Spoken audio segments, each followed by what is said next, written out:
نحمده ونصلي على رسوله الكريم اما بعد فاعوذ بالله من الشيطان الرجيم بسم الله الرحمن الرحيم رب اشرح لي صدري ويسر لي امري واحلل عقدة من لساني يفقهوا قولي۔ فتنوں کے دور میں ہمیں کیا کرنا چاہیے؟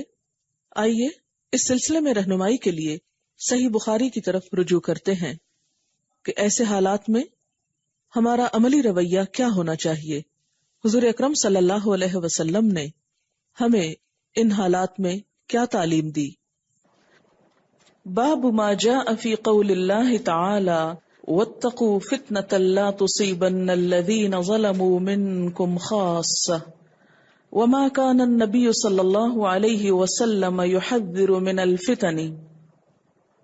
باب ما جاء جو بھی آیا ہے فی قول اللہ تعالی اللہ سبحانہ وتعالی کے قول میں سے بات میں سے، یعنی فتنے کے بارے میں اللہ سبحانہ وتعالی نے جو کچھ فرمایا ہے وہ قرآن پاک کی سورۃ الانفال کی یہ آیت ہے، واتقوا فتنۃ، اور بچو اس فتنے سے، لا تصیبن نہ پہنچے گا، الذین ان لوگوں کو، ظلموا جنہوں نے ظلم کیا، منکم تم میں سے، خاصتاً خاص طور پر، یعنی اس فتنے سے بچو جو ظالموں پر خاص نہیں رہتا بلکہ اس کا اثر ظالموں اور غیر ظالموں سب تک پہنچتا ہے۔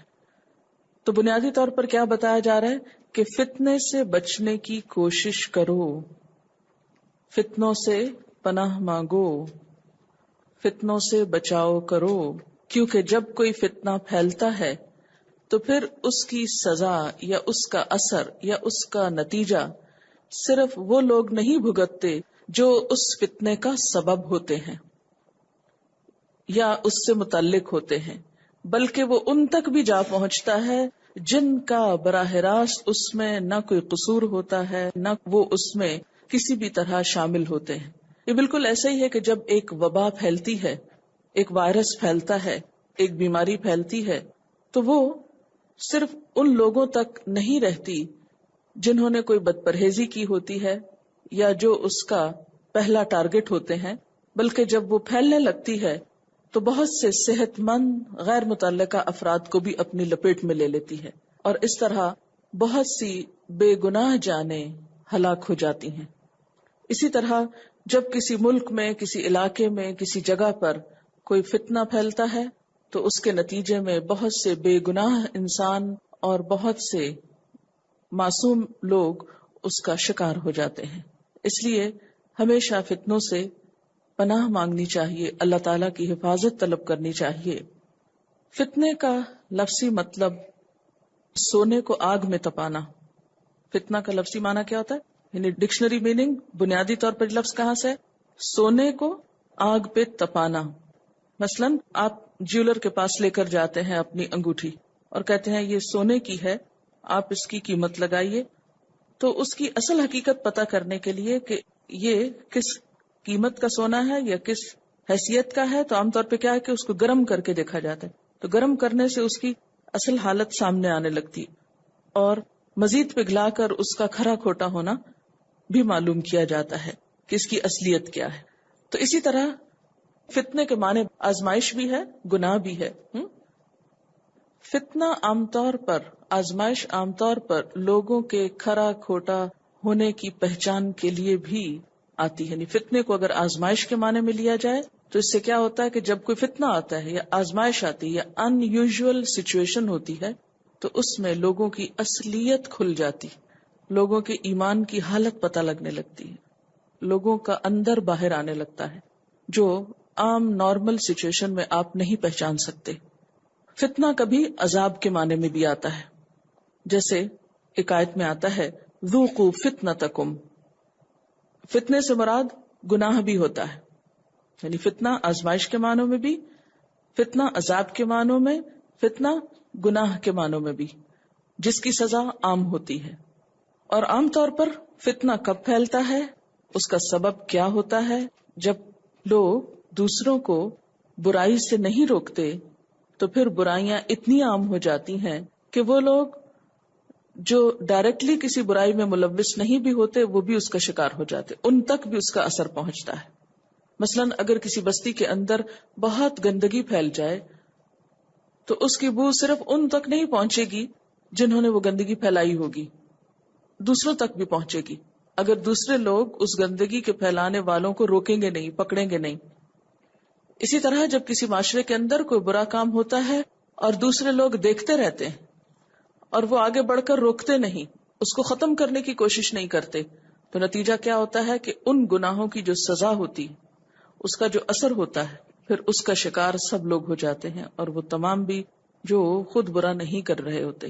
تو یہاں جب یہ فرمایا گیا وَاتَّقُوا فِتْنَةً، بچو فتنے سے، تو مراد یہ ہے اس گناہ سے جس کا اثر صرف ظالموں تک یعنی گناہ کرنے والوں تک ہی نہیں ہوگا، خاصتاً یعنی خاص طور پر جنہوں نے یہ غلطی کی انہی تک نہیں رہے گا بلکہ دوسروں تک بھی جا پہنچے گا. مثلا آپ صلی اللہ علیہ وسلم نے وہ ایک مثال دی تھی برائیوں سے نہ روکنے والوں کے لیے کہ ایک کشتی جس میں بہت سے لوگ سوار ہوں اور ایک شخص آگے بڑھ کے اس میں سوراخ کرنے لگے، اگر لوگ اس کا ہاتھ نہیں پکڑیں گے تو نتیجہ کیا ہوگا؟ کشتی میں سوراخ ہونے کی صورت میں پانی کشتی کے اندر بھر جائے گا اور وہ بھی ڈوبے گا جس نے سوراخ کیا، اور وہ سارے بھی ڈوبیں گے جو تماشا کھڑے دیکھتے رہے. تو اس سے پتہ یہ چلتا ہے اس آیت سے کہ عام طور پر مصیبتیں، فتنے، آزمائشیں، سزائیں عموماً اس وقت آتی ہیں جب زمین میں اللہ کی نافرمانی، ناشکری اور گناہ بہت پھیل جاتے ہیں. وَمَا كَانَ النَّبِيُّ صلی اللہ علیہ وسلم، اور جو تھے نبی صلی اللہ علیہ وسلم، يُحَذِّرُ مِنَ الْفِتَنِ، خبردار کرتے، ڈراتے، بچنے کو کہتے فتنوں سے.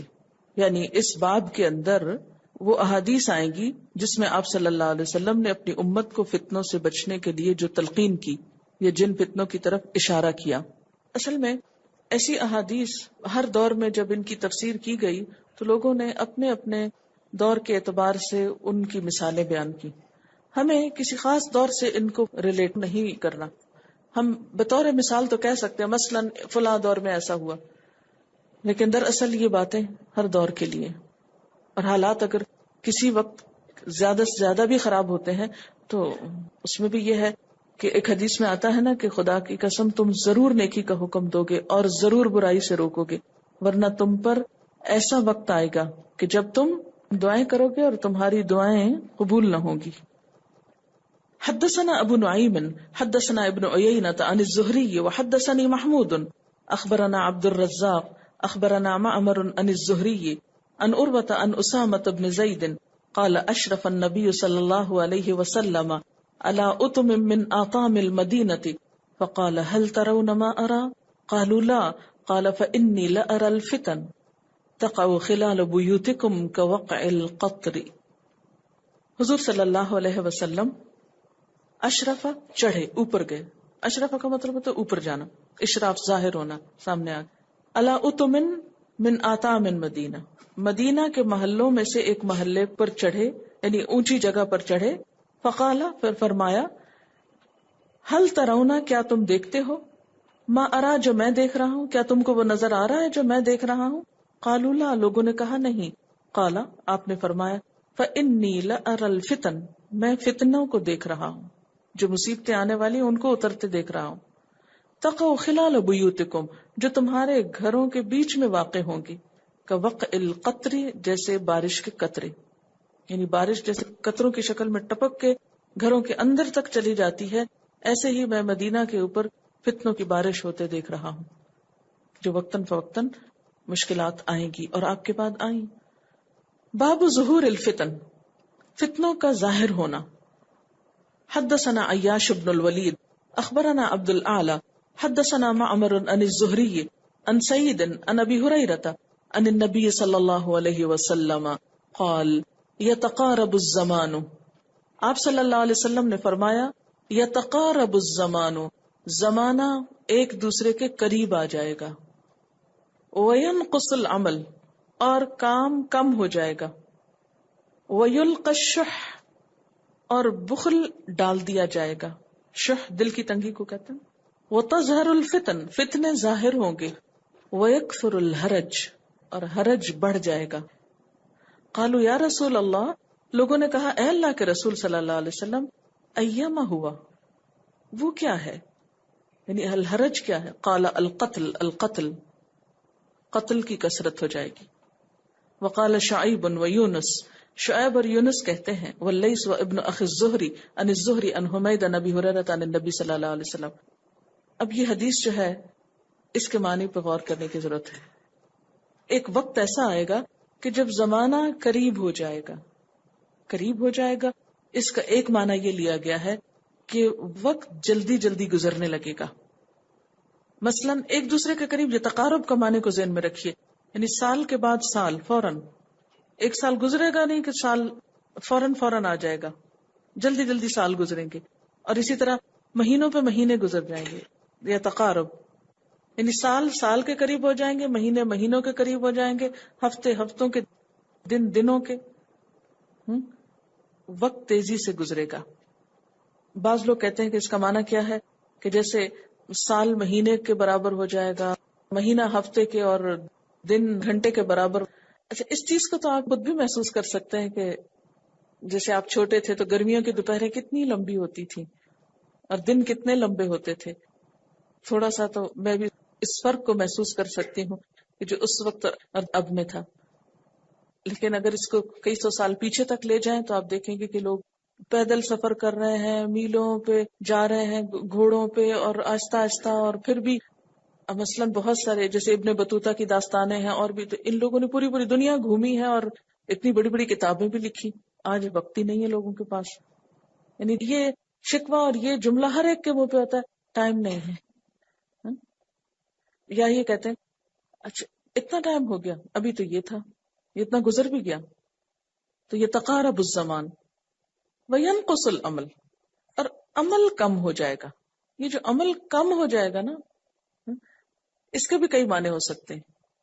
کم ہونے میں کیا ہے، جیسے پہلے سفر کی طوالت اتنی ہوتی تھی کہ کئی کئی دن لگتے تھے ایک جگہ سے دوسری جگہ جانے میں. اب کیا ہوا، جہاز پہ بیٹھے جو سفر آپ کا ایک پورے دن میں گزرتا تھا یا 2 دن میں، وہ اب 1 گھنٹے 2 میں گزر جاتا ہے. تو کام کم ہو گیا نا. اسی طرح آپ ہاتھوں سے بہت سی چیزیں کاٹتے تھے، بناتے تھے. اب مشینوں نے کیا کیا، سیکنڈ کے اندر وہ سب کچھ چاک کر کے رکھ دیا. ٹچ سسٹم سے بہت سے کام جو ہے وہ کم ہو گئے. پہلے آپ مینولی بہت سی چیزیں کھولتے تھے، کرتے تھے، بناتے تھے. اب کیا ہے، وہ چیزیں آٹومیٹک ہو گئی. تو ینقص العمل، ایک معنی اس کا یہ بھی کیا جا سکتا ہے. یا آپ یوں بھی کہہ سکتے ہیں کہ جیسے کاموں کے اندر یا وقت کے اندر برکت ختم ہو جائے گی. وَيُلْقَ الشُّحُّ، اور تنگ دلی آ جائے گی. پہلے آپ دیکھیں چھوٹا سا گھر ساری فیملی کے لیے کافی ہوتا تھا. اب کیا ہو رہا ہے، بڑے بڑے گھر ہیں مگر دل تنگ ہے. ایک دسترخوان پہ سب بیٹھ کے کھا لیتے تھے، بہت سی چیزیں شیئر کی جاتی تھی. اب آپ دیکھیے دلوں میں کتنی تنگی. یہاں کی مشکلات مختلف ہیں، جو ترقی یافتہ ممالک ہیں ان کی مشکلات مختلف ہیں. اگر آپ کام کے وقت میں وہاں ٹریفک کا رش دیکھیں تو مجھے اللہ کا عذاب نظر آتا ہے، وہ کہ جس طرح سڑکوں پہ لوگ پھنس جاتے ہیں. ہم کہتے ہیں دیکھنے میں ترقی ہے، لیکن بعض اوقات 1-2 گھنٹہ آسانی کے ساتھ آپ ٹریفک میں بلاک ہو کے بیٹھے رہتے ہیں. لیکن اس کے باوجود ایک گاڑی میں ایک ہی بندہ.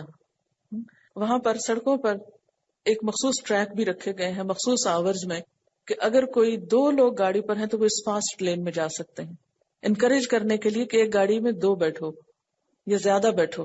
اس کے باوجود کیوں بٹھائیں کسی اور کو. ہر شخص اپنی زندگی میں ہے، اپنی دنیا میں، اپنے کام میں. جتنے افراد ہیں گھر میں اتنی گاڑیاں لازمی ہیں.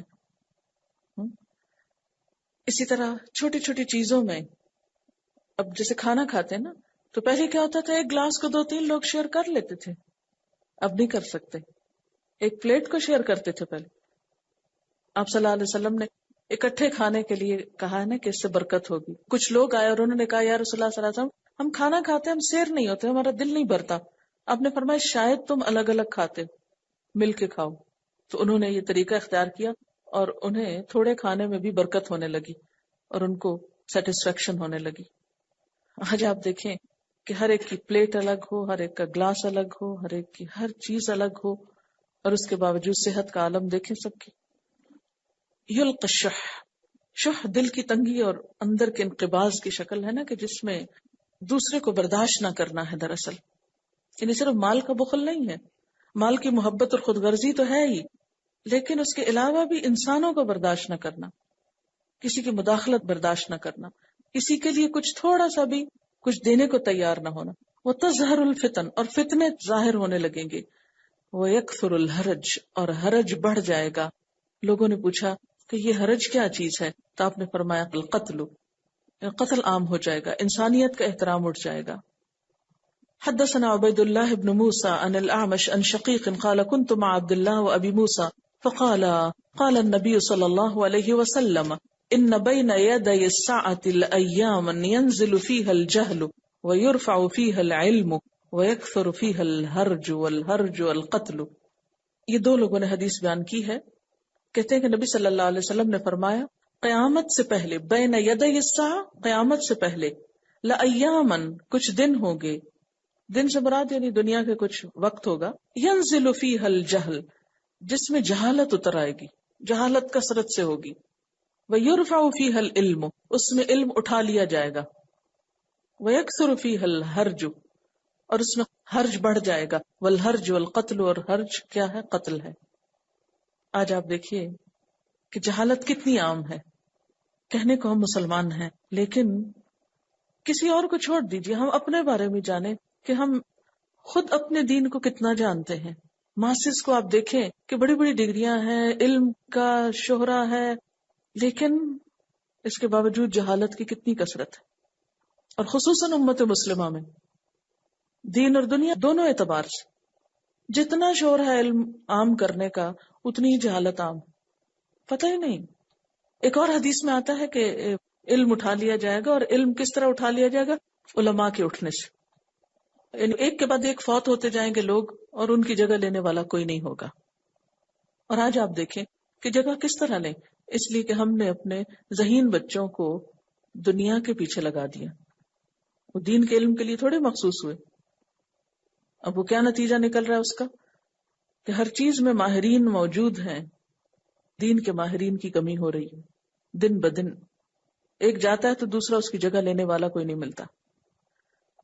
بہت سی چیزوں کے لیے شارٹ کٹس موجود ہیں، علم کے لیے شارٹ کٹ کوئی نہیں، اس لیے اس کی ریپلیسمنٹ مشکل ہے. مثلاً ایک عمارت گر جاتی ہے تو آپ کیا کرتے ہیں؟ دوبارہ بنا لیتے ہیں. مگر ایک عالم چلا جاتا ہے تو آپ کسی کو پکڑ کے اس کی جگہ نہیں کھڑا کر سکتے کہ اس کو کھڑا کر لیں، یہ اس کی ریپلیسمنٹ ہے. ویسے ہی ناک نقشہ ہے، ویسے حال حلیہ ہے، اس لیے اس کی بجائے اس کو بٹھا دیں اس کرسی پہ. کیوں؟ اس لیے کہ ایک عالم کی تیاری میں سال ہا سال لگتے ہیں. اچھا بسا اوقات ہم سال بھی پورے کر لیتے ہیں، لیکن اس کے باوجود بھی دین کی روح اندر نہیں آتی، کیونکہ ٹائم پاس کر رہے ہوتے ہیں نا. آج آپ دیکھیں کہ علم کی دنیا میں شارٹ کٹ کتنے ہیں. کیسے پڑھتے ہیں ہم لوگ؟ جو ڈگریاں پیچھے لی ہیں کیسے لی ہیں؟ ہم کہتے ہیں بنے بنائے خلاصے، کوئی ٹپس، کوئی سوال جواب لکھے ہوئے دے دیے جائیں، ان کو ہی پڑھ کے رٹ کے ان کے جواب لکھ کے پورے پورے نمبر لے لیے جائیں. 5 ایئر پیپر بس وہ حل کر لیں، چاہے اوریجنل ٹیکسٹ کتاب پڑھیں یا نہ پڑھیں. گیسٹ پیپر اور معلوم نہیں کیا کچھ، بڑی بڑی ڈگریاں ہیں ہاتھ میں، لیکن علم نہیں. اس لیے کہ اس کی روح ہی نہیں، اس کے لیے محنت ہی نہیں. تو یہ بھی قیامت کی نشانیوں میں سے ہے.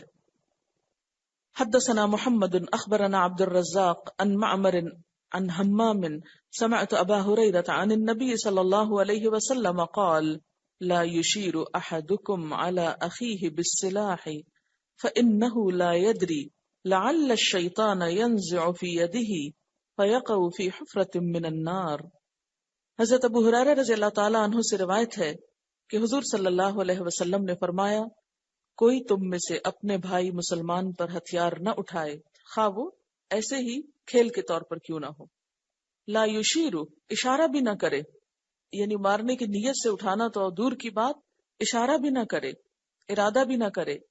فإنہ، کیونکہ وہ لا یدری نہیں جانتا، لعل الشیطان، ہو سکتا ہے شیطان، ینزع فی یدہ، کہ وہ اس کے ہاتھ سے کھینچے فَيَقَعُ فِي حُفْرَةٍ مِّنَ النَّارِ، اور وہ اس کی وجہ سے آگ کے گڑھے کے اندر جا گرے. یعنی اتفاقاً شیطان اس کے اندر ایسا وسوسہ ڈالے، ایسے احساسات پیدا کرے کہ جس کی وجہ سے وہ مذاق مذاق میں اس اسلحے کو اپنے مسلمان بھائی کی طرف اٹھائے اور اس کی وجہ سے وہ آگ میں جا گرے. یعنی کوئی وقتی فوری سبب ایسا پیدا کر دے کہ جس کے نتیجے میں وہ قتل کر بیٹھے. تو اس سے کیا پتہ چلتا ہے؟ اس سے پتہ یہ چلتا ہے کہ ایسی چیزوں کے قریب بھی نہ پھٹکو جہاں سے خرابی لازم آتی ہو. باب قول النبی صلی اللہ علیہ وسلم لا ترجعوا بعدی کفارا یضرب بعضکم رقاب بعض. قول النبی، نبی صلی اللہ علیہ وسلم کا فرمانا، لا ترجعوا، نہ تم لوٹو، بعدی، میرے بعد، کفارن، کافر بن کر، میرے بعد کافر نہ بن جانا، کفر کی حالت میں نہ پلٹ جانا، یضربو کے مارے، بعضکم تم میں سے بعض، رقاب بعض بعض کی گردنیں، یعنی ایک دوسرے کی گردنیں نہ اڑانے لگو، آپس میں نہ لڑنے لگو. اس کو آپ نے کفر سے تعبیر کیا.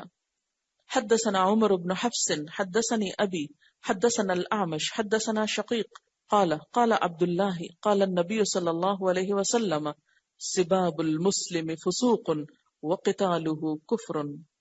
نبی صلی اللہ علیہ وسلم نے فرمایا، سباب المسلم، مسلمان کو گالی دینا، فسوق، گناہ ہے، نافرمانی ہے، وقتاله، اور اس کا قتل کرنا، کفر، کفر ہے.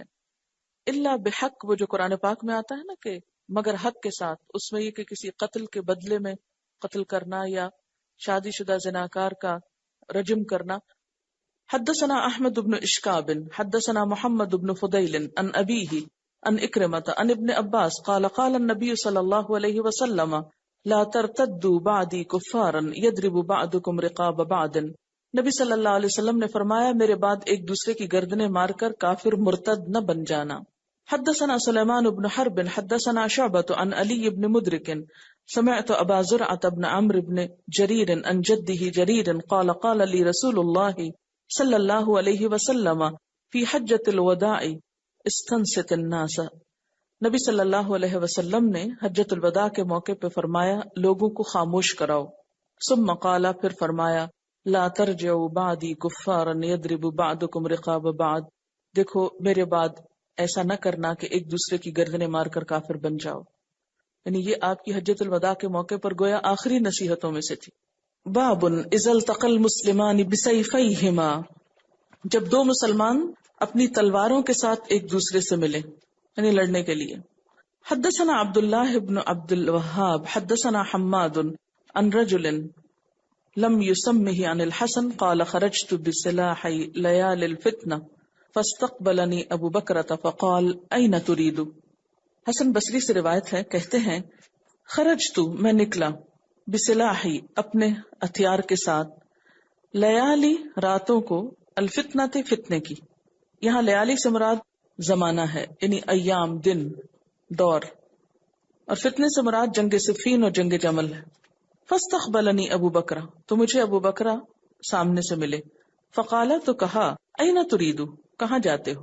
قلتو، میں نے کہا، اریدو، میں چاہتا ہوں، نصرت ابن عم رسول اللہ صلی اللہ علیہ وسلم، حضرت محمد صلی اللہ علیہ وسلم کے چچا زاد بھائی یعنی حضرت علی کی مدد کو.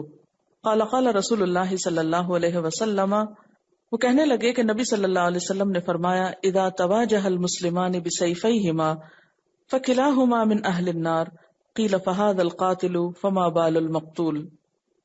کہ جب آمنا سامنا کریں دو مسلمان اپنی تلواروں کے ساتھ تو دونوں اہل نار میں سے ہیں.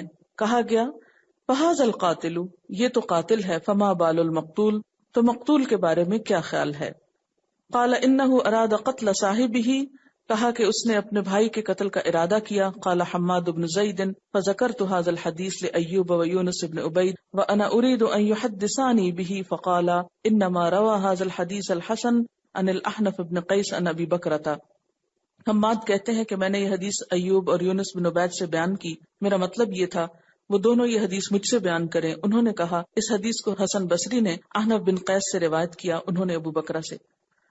اس میں بنیادی طور پر مقصد یہ تھا کہ وہ ان کو کسی بھی جنگ میں شریک ہونے سے روکیں. کوئی بھی نیا حادثہ، فتنہ، فساد، شروع میں بہت سے لوگ اسے دیکھ کر ایکسائٹڈ ہو جاتے ہیں، اس میں کود پڑتے ہیں، اس میں حصہ ڈالتے ہیں، اور پھر آہستہ آہستہ اس سے بیزار ہو جاتے ہیں. اور بہت سے لوگ جسٹ فار انجوائمنٹ ان فتنوں کو بڑھاتے ہیں، کیونکہ نئے سرے سے جب انسان کوئی چیز دیکھتا ہے تو چاہے وہ اچھی ہو یا بری ہو، ہر شخص اس طرف متوجہ ہو جاتا ہے، اور ہر شخص یہ اپنی ذمہ داری سمجھتا ہے کہ کسی نہ کسی طرح اس میں جا گھسے. تو وہ ایک جذباتی کیفیت ہوتی. اس کے بعد آہستہ آہستہ وہی چیزیں ایک بوجھ بن جاتی. اسی لیے اس سے پیچھے والا باب کیا تھا کہ ہم اللہ کی پناہ چاہتے ہیں برے فتنوں سے. یعنی نہ فتنوں کو دعوت دینی چاہیے، نہ ان کا انتظار کرنا چاہیے، اور نہ ان پہ ایکسائٹمنٹ ہونی چاہیے، اور نہ ان میں کودنا چاہیے. ان کا آخر جتنا بھیانک ہے، اس کی ابتدا کو بھی اتنا ہی بھیانک سمجھنا چاہیے. ان کے آنے سے پہلے ہی اللہ تعالی کی حفاظت مانگنی چاہیے، اس کی پناہ میں آنا چاہیے.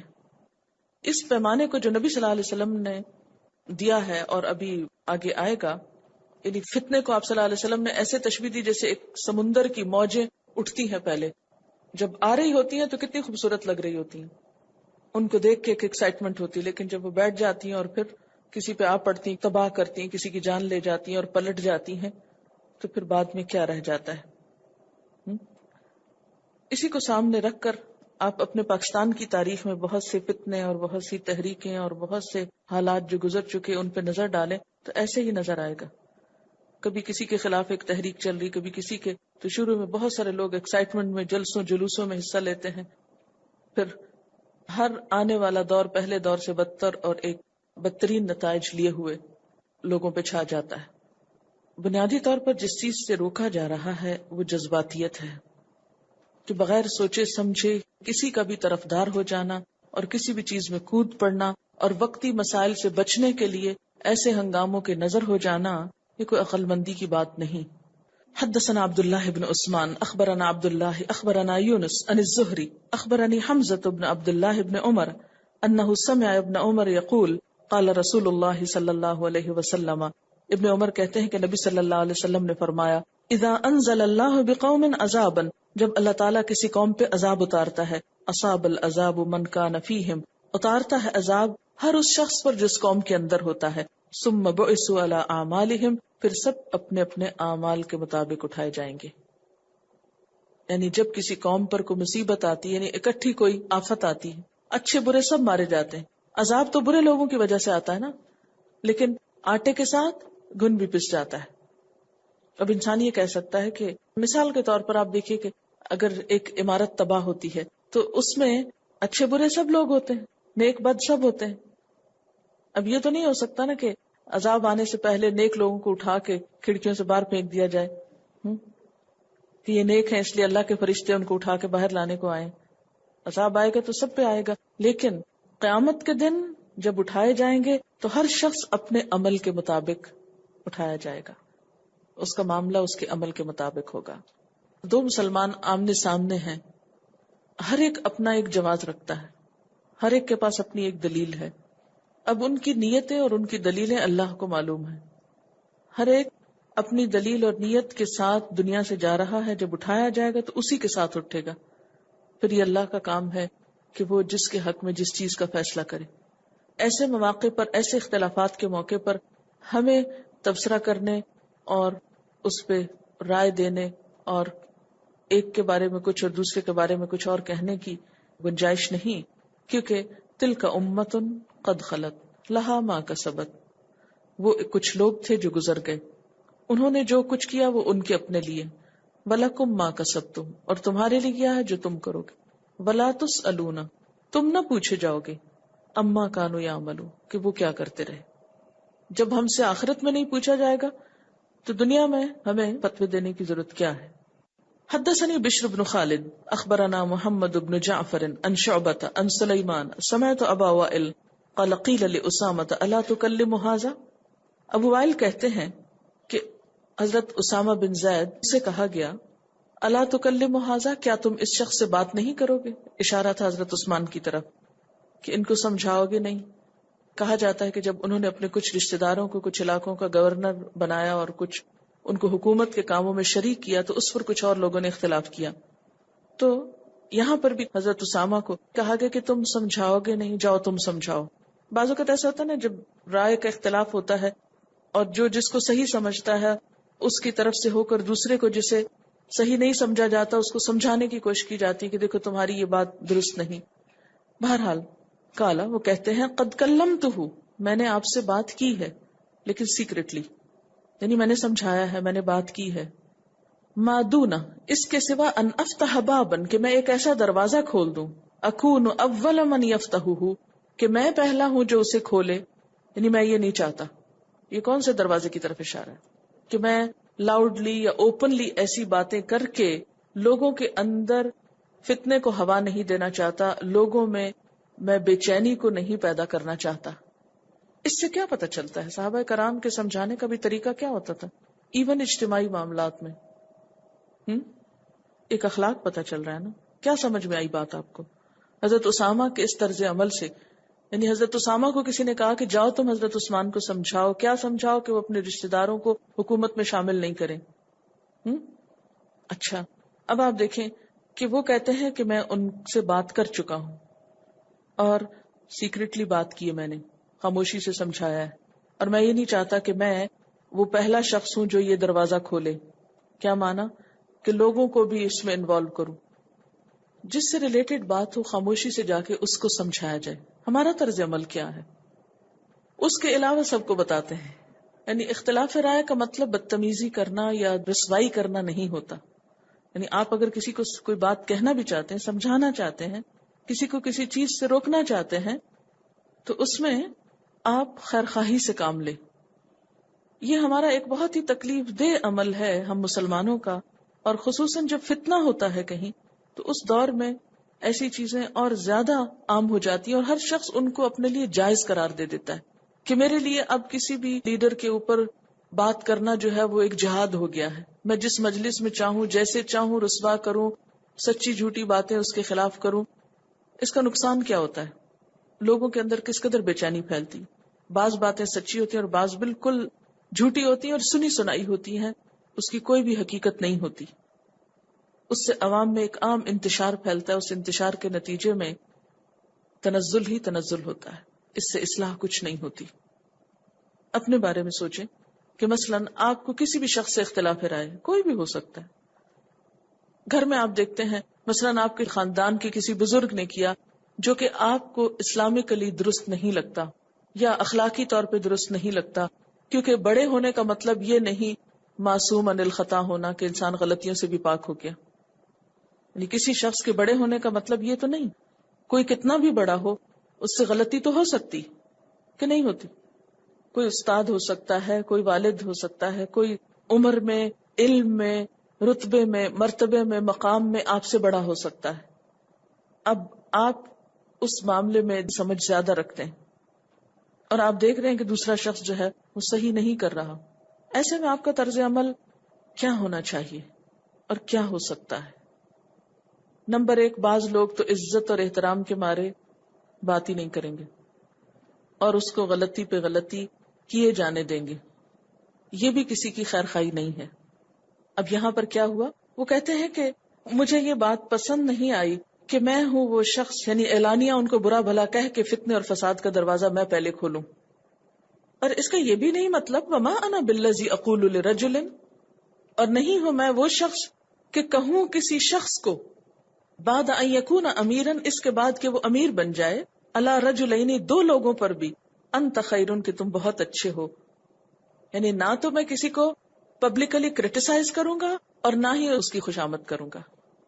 تو دونوں انتہاؤں کے بیچ میں کیا کروں گا؟ اعتدال کی راہ اختیار کروں گا. یعنی کوئی شخص اگر 2 لوگوں پر بھی امیر ہو جائے، پورے ملک کی امارت تو ایک طرف، 2 لوگوں پر بھی اگر کسی تیسرے کو ذمہ دار بنا دیا جائے تو اس میں کیا ہے کہ میں اس کی پبلکلی خوشامد نہیں کروں گا. بعدما سمعت من رسول اللہ صلی اللہ علیہ وسلم، اس کے بعد کہ میں نے رسول اللہ صلی اللہ علیہ وسلم کو یہ کہتے ہوئے سنا تھا، یقول، آپ نے فرمایا، یجاء برجل، لایا جائے گا ایک شخص، فیطرح فی النار، وہ آگ میں پھینکا جائے گا. فَيُطْحَنُ فِيهَا، پھر اس میں گھمایا جائے گا. كَطَحْنِ الْحِمَارِ، طحینہ کہتے ہیں نا چکی کو، یعنی گھسیٹا جانا، گھمایا جانا. فَيُطْحَنُ فِيهَا، تو اس میں گھمایا جائے گا. كَطَحْنِ الْحِمَارِ بِرُحَاهُ، جس طرح گدھا چکی کے گرد گھومتا ہے. کولو کا بیل دیکھا، یعنی وہ اس کے گرد گرد گھومتا نا، گول گول گول چکر کھاتے رہتے ہیں، اور وہ بیچ میں سے وہ جس چیز کا تیل نکالنا ہوتا ہے تو وہ اس کے اندر پستی رہتی. ایک ہوتی نا چکی ہاتھ کی، اور ایک ہوتی ہے ایک جانور کو باندھ کے، گدھے یا کسی بیل وغیرہ کو باندھ کے اس کو چھوڑ دیا جاتا ہے اور وہ گول گول چکر کھاتا ہے. تو کہا کہ قیامت کے دن وہ شخص اسی طرح دوزخ میں گھومے گا جس طرح ایک گدھا چکی کے گرد گھومتا ہے. فَيُطِيفُ بِهِ أَهْلُ النَّارِ، تو اہل النار آگ والے اس کے گرد کٹھے ہو جائیں گے. فَيَقُولُونَ، پھر وہ کہیں گے، اے فلان، اے فلان شخص، أَلَسْتَ كُنْتَ تَأْمُرُ بِالْمَعْرُوفِ وَتَنْهَىٰ عَنِ الْمُنْكَرِ، تم وہ نہیں ہو جو لوگوں کو نیکی کا حکم دیتے تھے اور برائی سے روکتے تھے.